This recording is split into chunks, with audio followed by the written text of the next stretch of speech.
Hi there, I'm Alex Cunningham, and I'll walk you through this Notion tutorial step by step. Let's jump right in. If you've ever wanted to make your Notion pages more powerful, flexible, and organized, today's tutorial is exactly what you need. By the end of this video, you'll know how to add properties to your Notion pages, which is a fantastic way to categorize your tasks, track progress, filter information, and just generally get more out of Notion's features. It's easier than it sounds, and I'll walk you through each step so you can follow along confidently, even if you're brand new to Notion. Let's jump right in.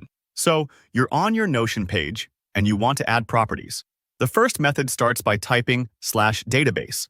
That's database, right onto your page.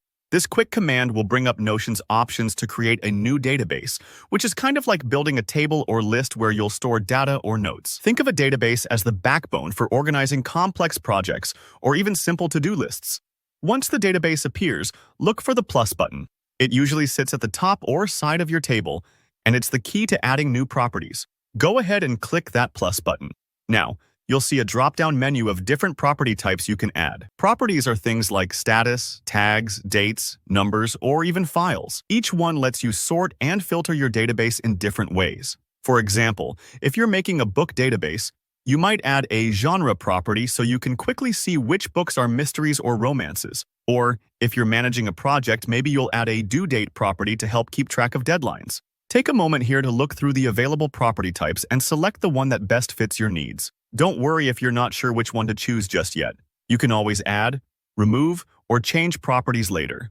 But let's say you want to add a property to a specific page inside your database. There's an alternative method for that, and it's really handy. Just hover over the name property.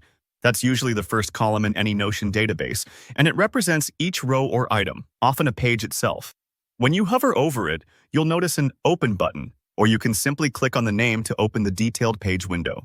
This pops open a new view where you can see all the properties stacked at the top or side. Here, you can click Add a Property again, and just like before, select from the various types offered. This method is perfect if you want to tailor properties for a specific page or entry, rather than the whole database. A quick tip: sometimes Notion might take a moment to update, especially if your internet is slow or you're working with a large database. If something doesn't load instantly, just give it a second.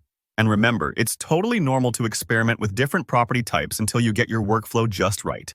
Adding properties might seem small, but it truly transforms how you interact with Notion. With the right properties, you'll be able to search, filter, and visualize your information in powerful new ways. Whether you're a student tracking assignments, a professional planning projects, or just someone who loves being organized, these features are here to make your digital workspace smarter. If this tutorial helped you, make sure to hit that like button. It really supports the channel. Drop any questions or suggestions in the comments below. I always love hearing from you. And don't forget to subscribe for more easy-to-follow Notion tutorials and productivity tips. Thanks for watching, and happy organizing.